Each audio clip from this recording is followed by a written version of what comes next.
Ang pagkatakot sa Panginoon, nagpapahaba ng mga kaarawan.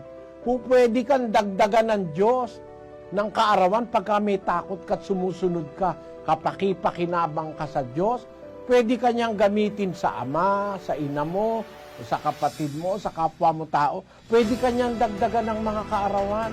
Pero kung magpapakasama ka, pwedeng umikli ang kaarawan mo dahil sa kagagawan mo. Uminom ka ba naman ng uminom ng alak mula Lunes hanggang Linggo, walang piyesta opisyal sa'yo, sunog yung atay mo, patay ka sa hepatitis B. Sino may gusto ang Diyos? Ikaw.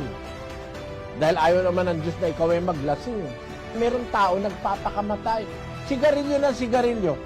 Pag naninigarilyo ka, pinaiikli mo ang kaarawan mo. Sasabihin ng mga naninigarilyo, hindi, pagka talagang oras mo na, hindi mo pala alam ang kabutihan ng Diyos eh. Ang kabutihan ng Diyos, kahit na matanda ka na, pagka gusto pa ng Diyos na, ikaw ay humaba ang buhay mo dahil sumusunod ka sa Kanya, magagawa ng Diyos yun.